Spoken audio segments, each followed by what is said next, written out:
हो गई। और जाते जाते जाते जाते महाराज नकुल, सहदेव, अर्जुन और भीम ये सब समाप्त हो गए। भगवान के चरणों तक ये जीवित अवस्था में नहीं पहुंच पाए, परंतु युधिष्ठिर 1 मिनट के लिए नरक की यातना भोग करके भगवान के चरणों में सशरीर गए हैं। 1 मिनट ही इनको क्यों भोगना पड़ा नरक? बोले इन्होंने अपने पूरे जीवन में एक झूठ बोला था, उस झूठ बोलने की वजह से इन्हें 1 मिनट नरक जाना पड़ा। महाराज 1 मिनट नरक जाकर के भगवान के शरणागति को प्राप्त हुए युधिष्ठिर, और यहाँ महाराज परीक्षित राजा बन गए। एक दिन परीक्षित के मन में आया कि चलिए हम अपना पूरा राज्य की सीमाओं का अवलोकन कर लें, पूरी राज्य की सीमाओं को घूम लें, कहां तक हमारा राज्य है, कहां तक हमारे राज्य की सीमा है, ये सारी जानकारी हमें हो जाए।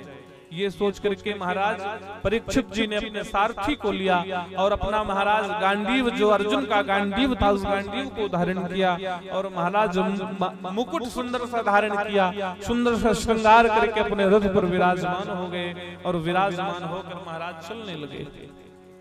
राज्य की सीमा देखने जा ही रहे थे कि रास्ते में एक अद्भुत दृश्य देख लिया इन्होंने देखा कि सामने से एक काला कलूटा व्यक्ति एक गाय को बड़ी बेरहमी से मारता हुआ, एक बैल को बड़ी बेरहमी से मारता हुआ आगे चला रहा है। गाय को बेरहमी से मारते देख परीक्षित जी का खून खौल गया और रथ से कूद पड़े और महाराज अपना धनुष निकालकर प्रत्यंचा चढ़ाकर कहते हैं, अरे मूर्ख, कौन है तू और इस प्रकार से इस गाय को तू मार क्यों रहा है? अरे जिस गाय की रक्षा के लिए स्वयं भगवान श्री कृष्ण ने अवतार लिया, उन श्री कृष्ण के जाते ही गौओं की ये हालत तुमने कर दी है, मैं तुम्हें जीवित नहीं छोड़ूंगा, कौन हो तुम? और जैसे महाराज परिचय पूछा तो उस काले कलूटे व्यक्ति ने कहा, महाराज मैं कलयुग हूँ। यहीं से कलयुग का महाराज समय प्रारंभ हुआ। कलयुग ने कहा, महाराज मैं कलयुग हूँ और ये गाय पृथ्वी है, मैं हमेशा पृथ्वी में रहने वाले लोगों को त्रास दूंगा, कष्ट दूंगा। बैल कौन है? धर्म, बैल को भी मैं मारूंगा, मैं धर्म का हंता भी हूँ, मैं धर्म का हनन करूंगा, धर्म को भी नुकसान पहुंचाऊंगा। परीक्षित जी ने कहा, यदि तू गाय को मारेगा और धर्म का नुकसान करेगा तो मैं तुझे मार दूंगा। कलयुग ने कहा, महाराज मुझे मारेंगे क्यों? अब मेरा समय आ गया। पहले सतयुग का समय था वो आया, महाराज द्वापर का समय था वो आया, महाराज अब मेरा समय आ गया। सतयुग, त्रेता, द्वापर ये गए, अब मैं लगूंगा, मेरा समय आ गया, मेरे समय पे आप मुझे क्यों मारेंगे? बोले अच्छा तेरा समय आ गया, मैं तुझे मार नहीं सकता, तो मैं तुझे अपने भारत में नहीं रहने दूंगा, मैं तुझे महाराज भेज दूंगा पाकिस्तान। तो बोले नहीं नहीं, मैं पाकिस्तान नहीं जाऊंगा, मैं भारत में ही रहूंगा। बोले क्यों? भारत में क्यों रहेगा? बोले भारत मुझे बहुत अच्छा लगता है महाराज, मुझे आपका ये देश बहुत अच्छा लगता है। परीक्षित ने कहा, तेरे अंदर केवल दुर्गुण ही दुर्गुण है, तेरे अंदर कोई एक गुण नहीं है और मैं तुझे अपने पास रहने दूं? नहीं रहने दूंगा। बोले महाराज मुझे कोई स्थान दे दीजिए आप मेरे योग्य, जो गंदे स्थान हो। तब परीक्षित ने कलयुग को महाराज 4 स्थान दिए। कौन कौन सा? जहां मदिरालय हो, जहां मदिरा पान करते हो लोग, मदिरा पीते हो, वहां कलयुग का वास होता है। जहां यूथ क्रीड़ा होती हो, जहां जुआ लोग खेलते हो, वहां पर कलयुग का वास होता है। जहां व्यभिचारिणियां स्त्रियां वास करती हैं, जहां महाराज व्यभिचारिणी स्त्री रहती हैं, वैश्या रहती हैं, वहां कलयुग का वास रहता है। और महाराज एक जगह दिया कि जहां पर लोग झगड़ा करते हैं, जिस परिवार में कलह बना रहता है, उस घर में कलयुग का वास होता है। 4 जगह दिया।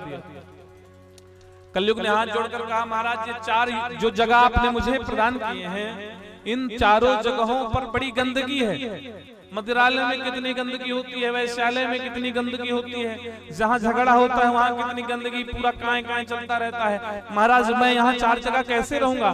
मान लीजिए मैं रह लूंगा, पर मेरा कोई अतिथि आ गया तो क्या मैं उसे भी अपने इस स्थान पे रखूंगा? एक कोई अच्छा सा स्थान दे दीजिए महाराज।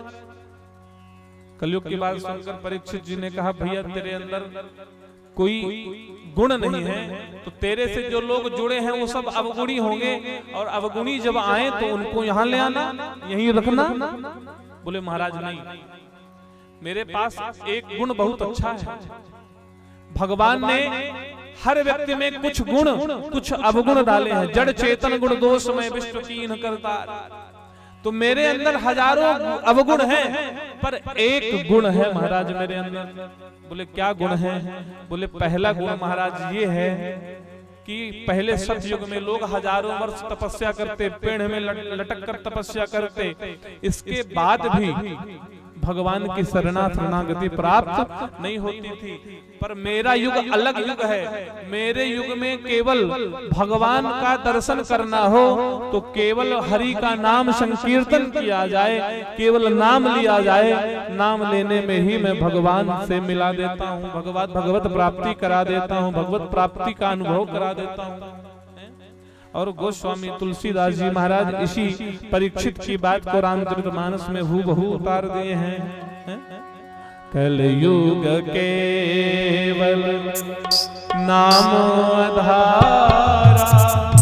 सुमिर सुमिर नर उतरहि पारा।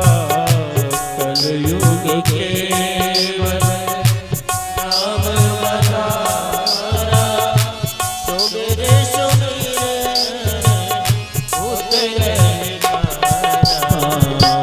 कलयुग केवल नाम आधारा, सुमिर सुमिर नर उतरहि पारा।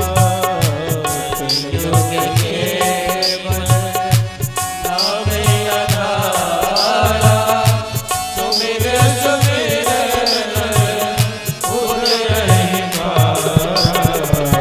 कलयुग केवल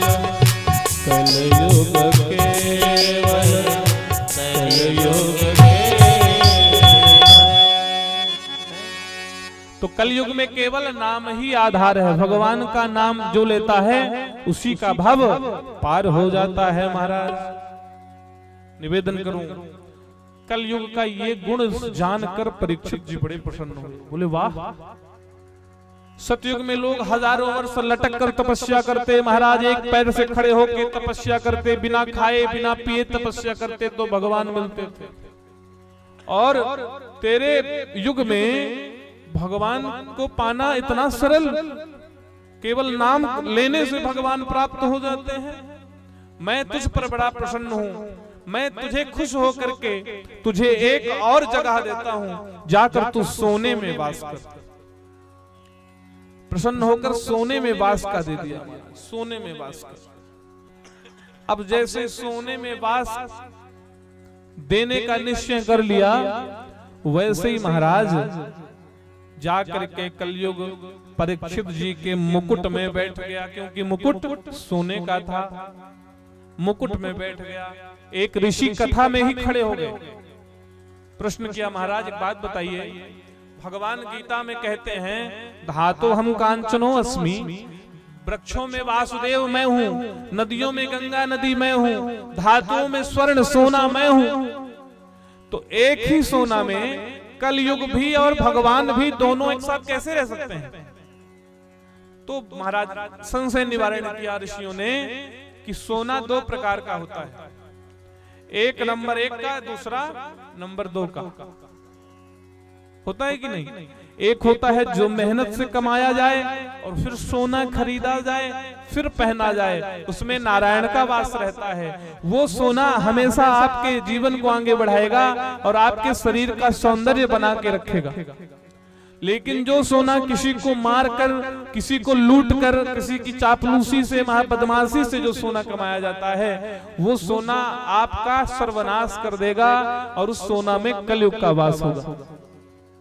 इसलिए जीवन में कभी स्वर्ण लाया जाए, घर पर सोना खरीदा जाए, तो पहले नारायण को चढ़ा दिया जाए कि प्रभु ये आपका है, इसमें आप वास करिए, और भगवान को चढ़ाने के बाद फिर अपने शरीर में धारण करना चाहिए।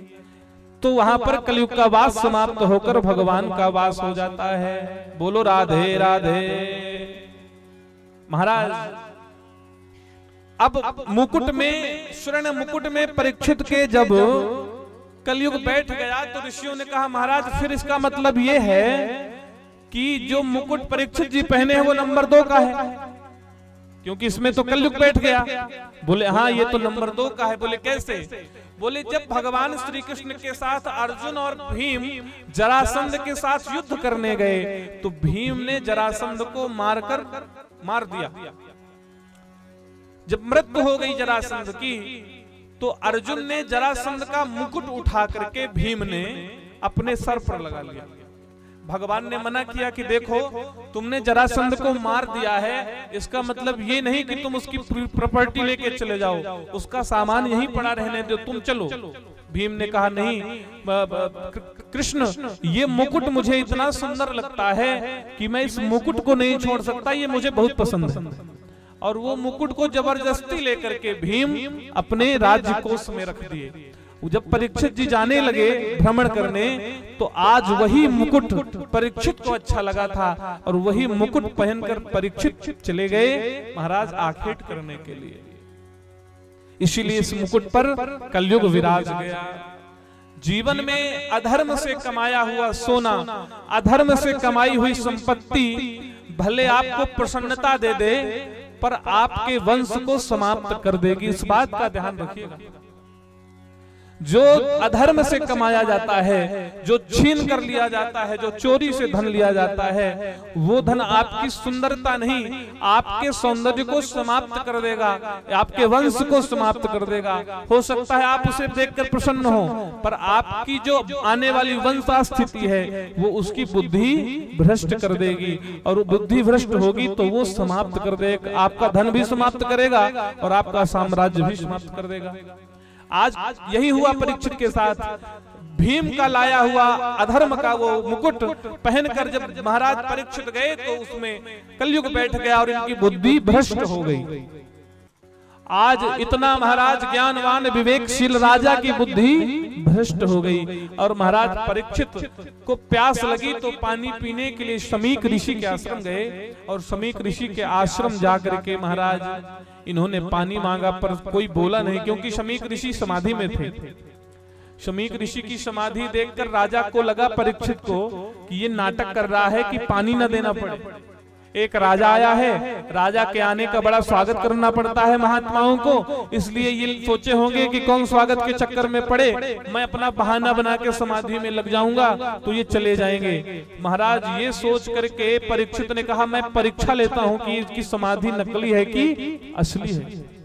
एक मरा हुआ सर्प पड़ा था वहीं पर और महाराज सर्प को अपनी बाण की नोक से उठाया और परीक्षित ने उठा करके शमीक ऋषि के गले पर डाल दिया।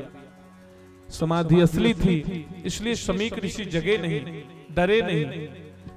परीक्षित वहां से ये सब करके चले गए। ये बात जब शमीक ऋषि के कुछ शिष्यों ने देख ली तो उन्होंने शमीक ऋषि के पुत्र श्रृंगी ऋषि को ये बात बताई।